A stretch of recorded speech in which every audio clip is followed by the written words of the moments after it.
Namaskar friend, welcome to BioLife SSR.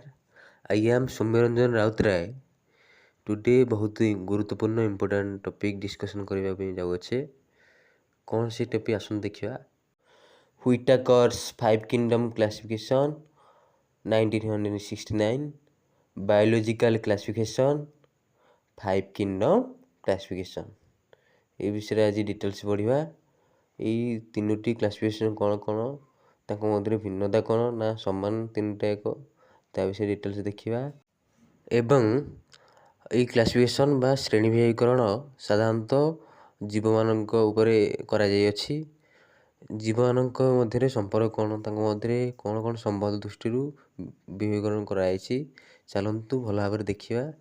ଦେଖିବା ପୂର୍ବରୁ ବାୟୋଲାଇଫ୍ SSR ଚ୍ୟାନେଲକୁ ଆପଣ ଲାଇକ୍, ସେୟାର ଆଣ୍ଡ ସବସ୍କ୍ରାଇବ୍ କରିବା ପାଇଁ ଭୁଲନ୍ତୁ ନାହିଁ।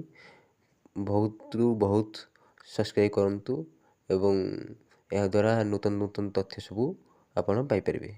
ଚାଲନ୍ତୁ ଆଜିର ଟପିକ୍ ଆରମ୍ଭ କରିବା। ଦେଖିବା ହ୍ୱାଇ ନିଡ୍ସ ବାୟୋଲୋଜିକାଲ କ୍ଲାସିଫିକେସନ୍, କାହିଁକି ବାୟୋଲୋଜିକାଲ କ୍ଲାସିଫିକେସନ୍ ଆବଶ୍ୟକତା ଅଛି। ଏଇ ଜୀବବିଜ୍ଞାନର ଶ୍ରେଣୀ ବିଭାଗୀକରଣ ପାଇଁ ଆବଶ୍ୟକତା ଅଛି। Plants often have different common names in different languages and regions. That is main barrier for proper plant naming understood. So a scientific name gives one universal name that is accepted worldwide. ସେ କ'ଣ କହିଲା ନା, ଗୋଟେ plant ହେଉ କି animal ହେଉ, ଯେକୌଣସି ଜୀବଟି ହେଉ, ତା'ର ବିଭିନ୍ନ ପ୍ରକାର ନାମକରଣ କରାଯାଇଅଛି। ଲୋକାଲ୍ ନାମ ଅନୁସାରେ ଇଣ୍ଡିଆରେ ଗୋଟେ ନାମ, ଚାଇନାରେ ଗୋଟେ ନାମ, ୟୁଏସ୍ରେ ଗୋଟେ ନାମ।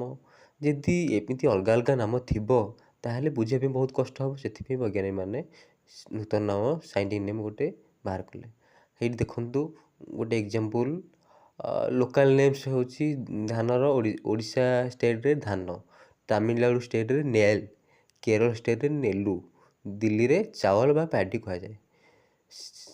ଆମେ ସାଧାରଣତଃ ୟୁନିଭର୍ସାଲ ମାନେ ବିଶ୍ୱରେ ଆମେ କ'ଣ ଜାଣିବେ ନା, ସବୁ ରାଷ୍ଟ୍ର କେମିତି ଜାଣିବେ ଏଇଟା ଧାନ ଗଛ ଭଳିଆ। ତା'ର ବୈଜ୍ଞାନିକ ନାମ ଗୋଟେ ଅଛି, ସାଇଣ୍ଟିଫିକ୍ ନେମ୍ ଗୋଟେ ଅଛି। କ'ଣ ସେ ସାଇଣ୍ଟିଫିକ୍ ନେମ୍? ଓରାଇଜା ସାଟିଭା। ଯାହାକୁ ହେଇଠି ଦେଖନ୍ତୁ, ଏଇ ଷ୍ଟାଇଲ୍ଟା ହେଉଛି ଇଟାଲିକ୍ ଷ୍ଟାଇଲ୍ରେ ଲେଖାଯାଇଅଛି। ଏଇ ଷ୍ଟାଇଲ୍ରେ ସାଧାରଣତଃ ଲେଖାଯାଇଅଛି। ଆସନ୍ତୁ ଦେଖିବା ଏଇ ଯେଉଁ ନାମକରଣ ସବୁ ହେଉଛି, ଏଇ ନାମକରଣ କାହା ଦ୍ୱାରା ହେଉଛି, କ'ଣ ସବୁ ଅର୍ଗାନାଇଜେସନ୍ ଅଛି କି? ଚାଲନ୍ତୁ ଜାଣିବା।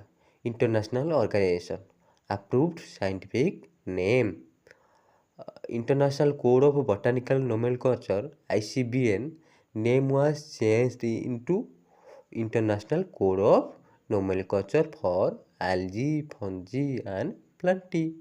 ସେ କ'ଣ କହିଲା ନା, ଏଇ ଯେଉଁ ଇଣ୍ଟରନ୍ୟାସନାଲ୍ କୋଡ଼୍ ଅଫ୍ ବଟାନିକାଲ୍ ନୋମେନକ୍ଲଚର୍ ଯାହାକୁ କହୁଛେ ICBN, ଏଇଟା ଥିଲା ଅର୍ଗାନାଇଜେସନ୍। ଏଇ ଅର୍ଗାନାଇଜେସନ୍ ନାମକୁ ଚେଞ୍ଜ କରାଯାଇକି, ନେମ୍କୁ ଚେଞ୍ଜ କରାହେଇକି କ'ଣ ହେଇଛି ନା, international code of nomenclature for algae, fungi and plants, ତାହା କୁହାଯାଏ ICNAFP, changed by international botanical congress IBC Melbourne Australia in July 2011 as part of the Melbourne Code which replaced the Vienna Code of 2005। Show ସେ କ'ଣ କହିଲା ନା, ଏଇ ଯେଉଁ IBC organisation ଅଛି, ଏଇ IBC ଅର୍ଗାନାଇଜେସନ୍ ICBN ନେମ୍ଟାକୁ ଚେଞ୍ଜ କରିକି ICAFC କଲା। ଚାଲନ୍ତୁ ଦେଖିବା ସେମିତି ଅନ୍ୟ ଅର୍ଗାନାଇଜେସନ୍ ସବୁ ଅଛି। International code of zoological nomenclature ICZN for animal. ଏଇ ଯେଉଁ ICZN ଅର୍ଗାନାଇଜେସନ୍ କାହା ପାଇଁ ଅଛି? ପ୍ରାଣୀମାନଙ୍କ ପାଇଁ ଅଛି ବା ଆନିମଲ୍ମାନଙ୍କ ପାଇଁ ଅଛି। ତାଙ୍କର ନେମିଂ କରିଥାଏ ଏଇ ICZN। International union of pure and applied physics IUPAP for physics. ସାଧାରଣତଃ ଏଇ ଯେଉଁ IUPAP ଅର୍ଗାନାଇଜେସନ୍ କ'ଣ କରିଥାଏ ନା, ଫିଜିକ୍ସର ଯେଉଁ ସିମ୍ବଲ୍, ୟୁନିଟି, ନୋମେନକ୍ଲଚର୍ ନେମ୍ ସବୁ ଅଛି, ଏହାଦ୍ୱାରା ନାମକରଣ କରାଯାଇଥାଏ। ସେମିତି IUPAC ଅଛି କେମିଷ୍ଟ୍ରିର ସବୁ ସିମ୍ବଲ୍ ଗୁଡ଼ିକ ନାମକରଣ କରିବା ପାଇଁ। ଆସନ୍ତୁ ଦେଖିବା ସାଇଣ୍ଟିଫିକ୍ ନେମିଂ ପ୍ରୋସେସ୍, କ'ଣ କ'ଣ ସବୁ ଯେଉଁ ବୈଜ୍ଞାନିକ ନାମ ଦିଆଯାଉଛି, କ'ଣ କ'ଣ ତା'ର ସବୁ ପ୍ରକ୍ରିୟା ଅଛି। Famous Swedish biologist Carolus Linnaeus is known as the father of taxonomy, modern taxonomy. ସାଧାରଣତଃ କ୍ୟାରୋଲସ୍ ଲିନିୟସ୍ କ'ଣ କୁହାଯାଏ? ଫାଦର୍ ଅଫ୍ ଟାକ୍ସୋନୋମି, ଶ୍ରେଣୀ ବିଭାଗର ଜନକ କୁହାଯାଏ। His famous book System and Nature linears all taxonomy rule and regulation accepted by ICBN। ସେ କ'ଣ କହିଲା ନାହିଁ ଯେଉଁ ତାଙ୍କର ଯେଉଁ ଫେମସ୍ ବୁକ୍ ଅଛି ସିଷ୍ଟମ୍ ନାଚୁରେ ସେ ସିଷ୍ଟମ୍ ନାଚୁରେ ଯାହା ରୁଲ୍ ରେଗୁଲେସନ୍ ଅଛି କାହା ଦ୍ୱାରା ଗ୍ରହଣଯୋଗ୍ୟ ହୋଇପାରିଛି ICBN ଦ୍ୱାରା ଗ୍ରହଣଯୋଗ୍ୟ ହୋଇପାରିଛି। In taxonomy naming process species is the very lower group. ଏଇ ଯେଉଁ ଶ୍ରେଣୀ ବିଭାଗର ପଦ୍ଧତିରେ ସ୍ପେସିସ୍ ବା ଜାତି ହେଉଛି ସବୁଠୁ ନିମ୍ନ ସ୍ତରରେ ଥାଏ। Caroline Linnaeus first introduce to the binomial nomenclature system to name scientific naming of organisms. Caroline Linnaeus first କ'ଣ କରିଥିଲେ ଏଇ ଦ୍ୱିପଦୀକରଣ ନାମକରଣ ବା ବାଇନୋମିଆଲ ନୋମେନକଲଚରଟି ତିଆରି କରିଥିଲେ। ଗୋଟେ ପ୍ରାଣୀ ହେଉ କି ଜୀବ ହେଉ ଯେକୌଣସି ତା'ର ସାଇଣ୍ଟିଫିକ୍ ନେମ୍ ଗୋଟିଏ କିନ୍ତୁ ସେଇଟା ଦୁଇଟା ଶବ୍ଦ ଦ୍ୱାରା ଗଠିତ ହୋଇଥାଏ, ଗୋଟେ ଜିନସ୍ ଆଉ ସ୍ପେସିସ୍ ଦ୍ୱାରା ଗଠିତ ହୋଇଥାଏ। ଆସନ୍ତୁ ଜାଣିବା ଡିଟେଲ୍ସ କ'ଣ ସବୁ ନିୟମ ଅଛି। To name group less is genus first after species second. Genus first alphabet is capital letter and species first alphabet is small letter. Both genus and species wrote in an underline separately or italic style. ସେ କ'ଣ କହିଲା ନା ଏଇ ଯେଉଁ jeans ଆଉ ସ୍ପେସିସ୍ଟା ଲେଖା ହେବ ତା'ର ପ୍ରଥମ ଲେଟରଟା ସଦାବେଳେ ରହିବ ଆଲଫାବେଟ୍ ରହିବ, ପ୍ରଥମ ଆଲଫାବେଟ୍ଟା କ୍ୟାପିଟାଲ ରହିବ ଆଉ ସବୁଯାକ ସ୍ମଲ୍ ରହିବ। ସେମିତି ସ୍ପେସିସ୍ର ସବୁଯାକ ସ୍ମଲ୍ ଲେଟର ରହିବ। ଆଉ କ'ଣ ସଦାବେଳେ ଜିନସ୍ ଫାଷ୍ଟ ରହିବ, ସେକେଣ୍ଡ ରହିବ ସ୍ପେସିସ୍। ବୋଥ୍ ଆର୍ କ'ଣ ସେପାରେଟଲି ଅଣ୍ଡରଲାଇନ୍ ହୋଇଥାଏ ନହେଲେ ଇଟାଲିକ୍ ଷ୍ଟାଇଲ୍ ଲେଖା ହେଇଥାଏ। ଯେମିତି ଦେଖନ୍ତୁ ଉଦାହରଣ ହ୍ୟୁମାନର ବୈଜ୍ଞାନିକ ନାମ କ'ଣ ହୋମୋସାପିଏନ୍ସ। ହୋମୋ ଏଠି ଜିନସ୍, ସାପିଏନ୍ସ ହେଉଛି ସ୍ପେସିସ୍। ଦେଖନ୍ତୁ ଇଟାଲିକ୍ ଷ୍ଟାଇଲ୍ ବି ଲେଖା ହେଇଛି ହୋମୋସାପିଏନ୍ସ। ସୋ ଆଗକୁ ଦେଖିବା ଲିଭିଂ କିଙ୍ଗଡ଼ମ୍ ଅର୍ଡ଼ର। ସାଧାରଣତଃ ଏମିତି କ୍ରମାଙ୍କରେ ହିଁ ଗୋଟେ ଜୀବର ନାମକରଣ କରାଯାଇଥାଏ। ସବୁଠାରୁ ଛୋଟ ହେଉଛି ସ୍ପେସିସ୍, ଯାହାକୁ କହୁଛି ଜାତି। ତା'ଠାରୁ କେତେଗୁଡ଼ିଏ ଜାତିକୁ ନେଇକି ଗୋଟେ ଜିନସ୍ ଗଠିତ ଯାହାକୁ କହୁଛେ ପ୍ରଜାତି। ସେମିତି କେତେଗୁଡ଼ିଏ ଜିନସ୍କୁ ନେଇକି ଗୋଟେ ଫ୍ୟାମିଲି ଗଠିତ ଯାହାକୁ କହୁଛେ ବଂଶ। ସେମିତି କେତେଗୁଡ଼ିଏ ଫ୍ୟାମିଲିକୁ ନେଇକି ଗୋଟେ ଅର୍ଡ଼ର ଗଠିତ ଯାହାକୁ କହୁଛେ ବର୍ଗ। ସେମିତି କେତେଗୁଡ଼ିଏ ଅର୍ଡ଼ରକୁ ନେଇକି ଗୋଟେ କ୍ଲାସ୍ ଗଠିତ ଯାହାକୁ କହୁଛେ ଶ୍ରେଣୀ। ସେମିତି କେତେଗୁଡ଼ିଏ ଶ୍ରେଣୀକୁ ନେଇକି ଗୋଟେ ଫାଇଲମ୍ ଗଠିତ ଯାହାକୁ କହୁଛେ ପର୍ବ। ପର୍ବ ପରେ ଆସିବ animal kingdom and plant kingdom, ଉଦ୍ଭିଦ ଜଗତ ଏବଂ ପ୍ରାଣୀ ଜଗତ ଆସିବ। ଏହି କ୍ରମାଙ୍କରେ ହିଁ ଗୋଟେ ଶ୍ରେଣୀ ବିଭାଗ କରାଯାଇଥାଏ। ସେ ଉଦ୍ଭିଦ ହେଉ କି ପ୍ରାଣୀ ହେଉ ସମସ୍ତଙ୍କୁ ଏମିତି ଏଇ ଭାଗରେ ହିଁ ଶ୍ରେଣୀ ବିଭାଗ କରିଥାଏ। ଆସନ୍ତୁ ଦେଖିବା ଆହୁରି ଡିଟେଲ୍ସ ଜିନିଷ। ଯେଉଁ ଶ୍ରେଣୀ ବିଭାଗ କରାଯାଇଛି 5 କିଙ୍ଗଡ଼ମ୍ କ୍ଲାସିଫିକେସନ୍ ଯାହାକୁ କହୁଛେ ପଞ୍ଚଜଗତ ବିଶିଷ୍ଟ ବର୍ଗୀକରଣ। ଏଇ 5 କିଙ୍ଗଡ଼ମ୍ କ୍ଲାସିଫିକେସନ୍ ବିଷୟରେ ଡିଟେଲ୍ସ ଦେଖିବା। 5 କିଙ୍ଗଡ଼ମ୍ କ୍ଲାସିଫିକେସନ୍ ବିଭିନ୍ନ ପ୍ରକାର ଷ୍ଟେଜ୍ ଅଛି। ଦେଖନ୍ତୁ ଫାଷ୍ଟ ଷ୍ଟେଜ୍ ଅଫ୍ କ୍ଲାସିଫିକେସନ୍। ପ୍ରଥମ ଷ୍ଟେଜ୍ରେ କ'ଣ କ'ଣ ଅଛି? Caroline Linnaeus introduced as 2 types plant kingdom and animal kingdom. Its formation in 2 kingdom. Caroline Linnaeus କ'ଣ କଲେ ନା ଏଇ ଗୋଟେ ଦୁଇଟାକୁ ପ୍ଲାଣ୍ଟ କିଙ୍ଗଡ଼ମ୍ ଆଉ ଆନିମାଲ୍ କିଙ୍ଗଡ଼ମ୍କୁ ପ୍ରଥମେ ବାହାର କରିଥିଲେ ଯାହାକୁ କୁହାଗଲା ଏଇ ଦୁଇଟାକୁ ନେଇକି 2 କିଙ୍ଗଡ଼ମ୍। ପ୍ଲାଣ୍ଟ କିଙ୍ଗଡ଼ମ୍ କ'ଣ ଉଦ୍ଭିଦ ଜଗତ, ଆନିମାଲ୍ କିଙ୍ଗଡ଼ମ୍ କ'ଣ ପ୍ରାଣୀ ଜଗତ। ଏଇ ଦୁଇଟାକୁ ନେଇକି 2 କିଙ୍ଗଡ଼ମ୍ ଗଠିତ। ଆସନ୍ତୁ ଦେଖିବା ସେକେଣ୍ଡ ଷ୍ଟେଜ୍ ଅଫ୍ କ୍ଲାସିଫିକେସନ୍। ଦ୍ୱିତୀୟ ସ୍ତର କ'ଣ ଆସନ୍ତୁ ଦେଖିବା।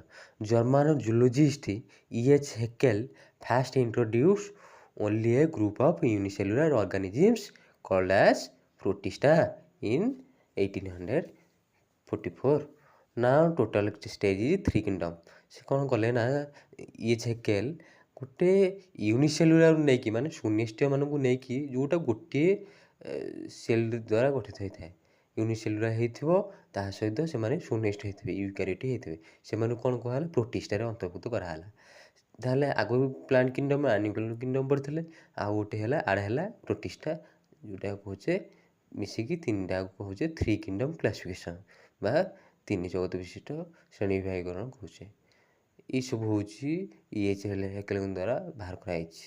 ଆସନ୍ତୁ ତାପରେ ପରବର୍ତ୍ତୀ ଷ୍ଟେଜ୍ ଦେଖିବା। ଥାର୍ଡ଼ ଷ୍ଟେଜ୍ କ'ଣ କ'ଣ ଅଛି ସବୁ। Robert H. Whittaker introduced as 5 kingdom classification in 1969. Before he classified 2 different groups are all bacteria group Monera in 1969, all fungus group Fungi in 1969, and plant kingdom name change in Plantae, animal kingdom name change in animal. Robert Whittaker କ'ଣ କଲେ ନା 3ଟା kingdom ଆଗରୁ ଥିଲା ଆଉ 2ଟା kingdom add କଲେ। କ'ଣ କ'ଣ ଦେଖିବା। ଅଲ୍ ବ୍ୟାକ୍ଟେରିଆ ଗ୍ରୁପ୍କୁ ନେଇ ଗୋଟେ ମୋନେରା କିଙ୍ଗଡ଼ମ୍ ତିଆରି ହେଲା। ଅଲ୍ ଫଙ୍ଗସ୍ ଗ୍ରୁପ୍କୁ ନେଇ ଗୋଟେ ଫଞ୍ଜି ଗ୍ରୁପ୍ ତିଆରି ହେଲା। ଏଇ ଦୁଇଟାକୁ ମିଶାଇକି 5 କିଙ୍ଗଡ଼ମ୍ କରାଗଲା। ତା ସହିତ ଯେଉଁ ଆଗରୁ ପୂର୍ବରୁ ଥିଲା ପ୍ଲାଣ୍ଟ କିଙ୍ଗଡ଼ମ୍ ତାକୁ ନେମ୍ ଚେଞ୍ଜ ହେଇକି ପ୍ଲାଣ୍ଟି କରାହେଲା। ଆନିମାଲ୍ କିଙ୍ଗଡ଼ମ୍ ନେମ୍ ଚେଞ୍ଜ ହେଇକି ଆନିମାଲିଆ କରାହେଲା। ଏଇ 5ଟାକୁ ନେଇକି 5 କିଙ୍ଗଡ଼ମ୍ କ୍ଲାସିଫିକେସନ୍ ଗଠିତ। ଆସନ୍ତୁ ଦେଖିବା 5 kingdom classification based on 4 components. ଏଇ ଯେଉଁ ପଞ୍ଚଜଗତ ବିଶିଷ୍ଟ ବର୍ଗୀକରଣ କରାହେଲା 4ଟା ଉପାଦାନକୁ ନେଇକି ହିଁ କରାଗଲା। କ'ଣ କ'ଣ? ସେଲ୍ ଟାଇପ୍ସ, ଏଇ ଯେଉଁ କୋଷର ପ୍ରକାର କ'ଣ ୟୁନିସେଲୁଲାର ନା ମଲ୍ଟିସେଲୁଲାର ତାକୁ ନେଇକି କରାହେଲା। ବଡି ଅର୍ଗାନାଇଜେସନ୍ ୟୁକାରିଓଟିକ୍ ନା ପ୍ରୋକାରିଓଟିକ୍ ତାକୁ ନେଇ କରାହେଲା। ନ୍ୟୁଟ୍ରିସନ୍ ଅଟୋଟ୍ରୋପିକ୍ ନା ହେଟରୋଟ୍ରୋପିକ୍ ତାକୁ ନେଇ କରାହେଲା। ରିପ୍ରଡକ୍ସନ୍ ଜନନ ପ୍ରକ୍ରିୟାକୁ ନେଇ କରାହେଲା। ୟୁନିସେଲୁଲାର ଯାହାକୁ କହୁଛି ଏକକୋଷୀ, ମଲ୍ଟିସେଲୁଲାର ଯାହାକୁ କହୁଛି ବହୁକୋଷୀ, ୟୁକାରିଓଟିକ୍ ଯାହାକୁ କହୁଛି ସୁନେଷ୍ଟୀୟ, ପ୍ରୋକାରିଓଟିକ୍ ଯାହାକୁ କହୁଛି ପ୍ରାକ୍ନେଷ୍ଟୀୟ, ଅଟୋଟ୍ରୋପିକ୍ ଯାହାକୁ କହୁଛି ସ୍ୱଭୋଜୀ, ହେଟରୋଟ୍ରୋପିକ୍ ଯାହାକୁ କହୁଛି ପରଭୋଜୀ। ଏଇସବୁ ବିଷୟରେ ପୂର୍ବ କ୍ଲାସ୍ରେ ଆମେ ଭଲ ଭାବରେ ପଢ଼ିଛେ। ଆଉ ଆସନ୍ତୁ ଆଗକୁ ବଢ଼ିବା। ଦେଖନ୍ତୁ ଇଏ ହେଉଛି ଅର୍ଗାନିଜିମ୍ସ। ପ୍ରଥମେ ହେଲା ଜୀବ। ସାଧାରଣତଃ ପ୍ରୋକାରିଓଟିକ୍ ଜୀବ ଅଛନ୍ତି, ୟୁକାରିଓଟିକ୍ ବି ଜୀବ ଅଛନ୍ତି। ପ୍ରୋକାରିଓଟିକ୍ ପ୍ରାକ୍ନେଷ୍ଟୀୟ, ୟୁକାରିଓଟିକ୍ ହେଲା ସୁନେଷ୍ଟୀୟ।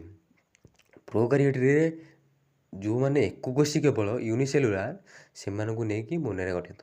ସେମିତି ୟୁକାରିଓଟିକ୍ରେ ଯେଉଁମାନେ ୟୁକାରିଓଟିକ୍ରେ ଗୋଟିଏ କୋଷ ଥବ ୟୁନିସେଲୁଲାର ହେଇଥିବେ ସେମାନଙ୍କୁ ନେଇକି ପ୍ରୋଟିଷ୍ଟା ଗଠନ ହେଲା। ସେମିତି ସେ ୟୁକାରିଓଟିକ୍ର ଯେଉଁମାନଙ୍କର ବହୁକୋଷୀ ଥିବେ ମଲ୍ଟିସେଲୁଲାର ଥିବେ ସେମାନଙ୍କୁ ନେଇକି 3ଟି ଶ୍ରେଣୀ ବିଭକ୍ତ କରାହେଲା। କ'ଣ କ'ଣ ଦେଖିବା ଆସନ୍ତୁ।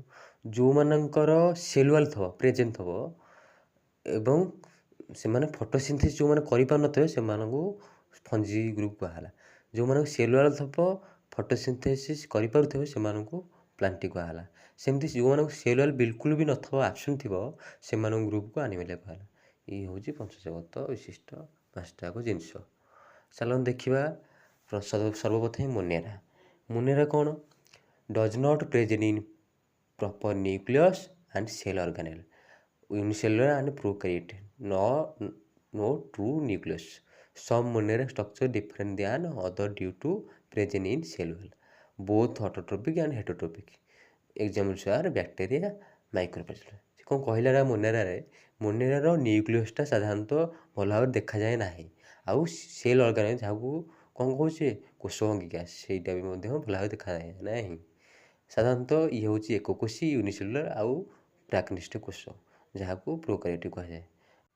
ଏବଂ କିଛି କିଛି ମୋନେରା ଅର୍ଗାନିଜିମ୍ର ସେଲୁଲାର ଦେଖାଯାଇଥାଏ ଆଉ କିଛି କିଛି ଅର୍ଗାନିଜିମ୍ର ସେଲୁଲାର ଦେଖାଯାଇନଥାଏ। ସେଥିପାଇଁ ଇଏ ହେଉଛି ଭିନ୍ନତା ଆଙ୍କ ମଧ୍ୟରେ। ଏବଂ ବହୁତ ଅଟୋଟ୍ରୋପିକ୍ ହେଇଥିବେ ହେଟରୋଟ୍ରୋପିକ୍ ହେଇଥିବେ, ମାନେ ସ୍ୱଭୋଜୀ ହେଇଥିବେ ଆଉ ପରଭୋଜୀ ବି ହେଇଥିବେ। ଉଦାହରଣ ବ୍ୟାକ୍ଟେରିଆ ଏବଂ ମାଇକ୍ରୋପ୍ଲାଜମା। ଇଏ ହେଉଛି ମୁଖ୍ୟ 2ଟି ଉଦାହରଣ। ଆଉ ମଧ୍ୟ ଅନେକ ଉଦାହରଣ ରହିଅଛି। ତାପରେ ଦେଖିବା କ'ଣ ଆସୁଛି ପ୍ରୋଟିଷ୍ଟା। ପ୍ରୋଟିଷ୍ଟା କ'ଣ ଆସନ୍ତୁ ଜାଣିବା। Unicellular and eukaryotic, present in nucleus, cell organelle, cilia, flagella, pseudopodia. Examples amoeba, plasmodium, ପ୍ରୋଟୋଜା।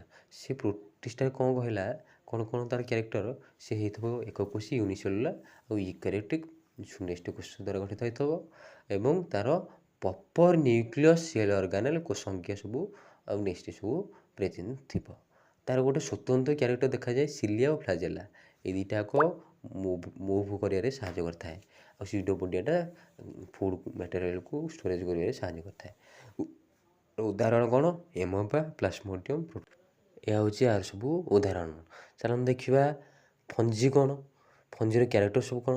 ମଲ୍ଟିସେଲୁଲାର, mostly heterotrophic, saprophytic ଆଉ ପାରାସାଇଟିକ୍ ଗ୍ରୁପ୍।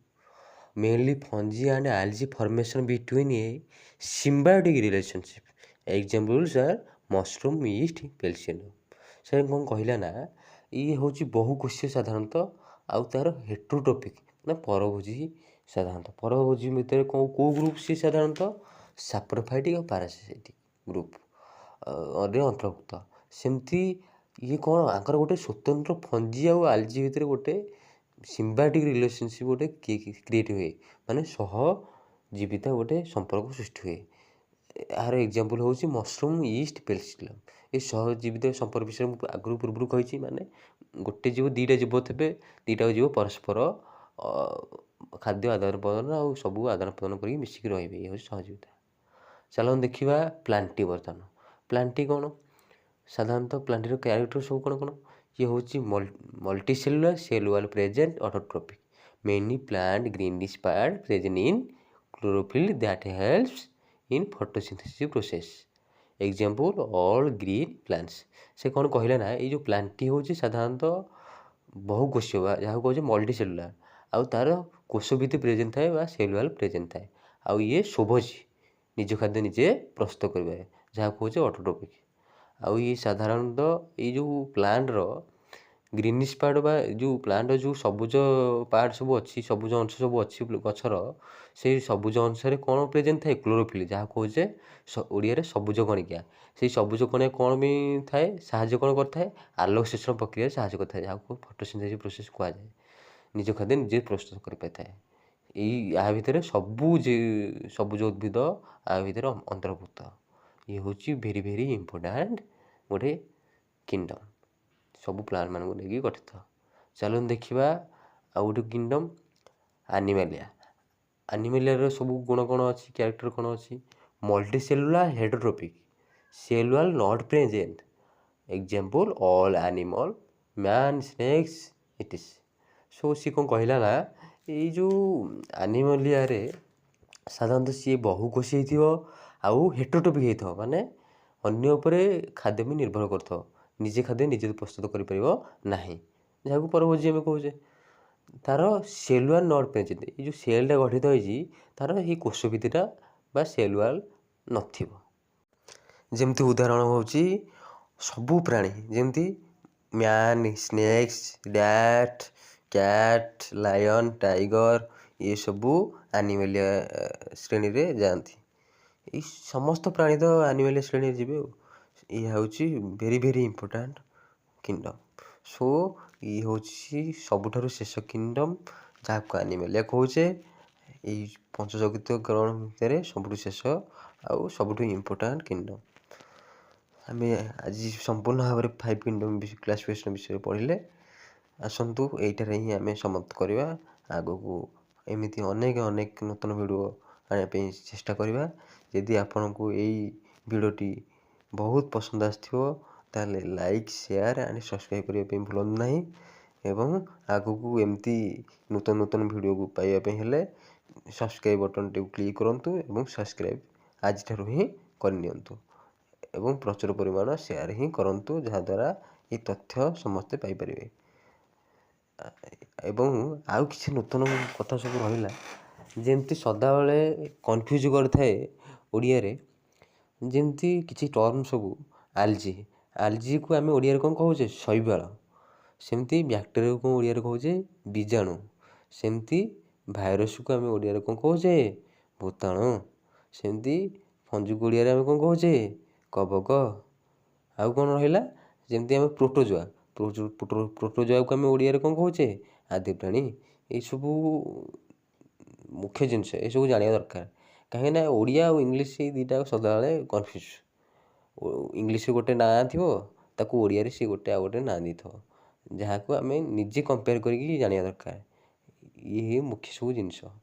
ଇଏ ହେଉଛନ୍ତି କ୍ୟାରୋଲିନିୟସ୍ ଏବଂ ଇଏ ହେଉଛି ତାଙ୍କ ପୁସ୍ତକ ସିଷ୍ଟମ୍। ହଁ, ଆଉ କିଛି ମଧ୍ୟ ରହିଗଲା, ଯେମିତି ୟୁନିସେଲୁଲାର, ଯାହାକୁ କହୁଛେ ଏକକୋଷୀ, ଆଉ ମଲ୍ଟି ସେଲୁଲାର, ଯାହାକୁ କହୁଛେ ବହୁକୋଷୀ।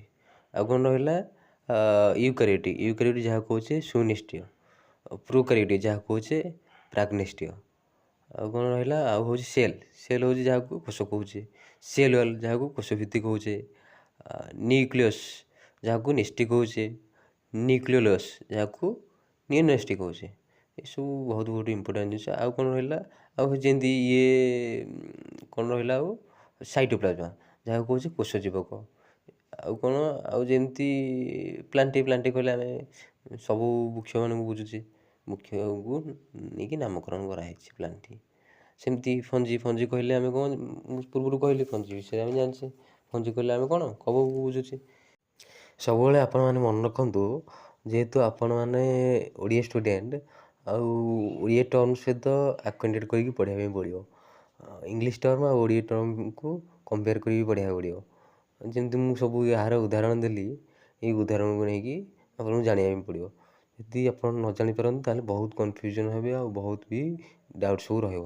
ତେଣୁ ଏଇ କନଫ୍ୟୁଜନ୍ କ୍ଲିୟର୍ କରନ୍ତୁ, ଡାଉଟ୍ କ୍ଲିୟର୍ କରନ୍ତୁ, ଭଲ ଭାବରେ ଡିଟେଲ୍ସ ବୁଝିପାରିବେ। ଏଇଠାରେ ଆଜିର ସେକ୍ସନ୍ଟି ରଖିବା। Have a good day. Good luck to all of you. जय हिंद, जय भारत.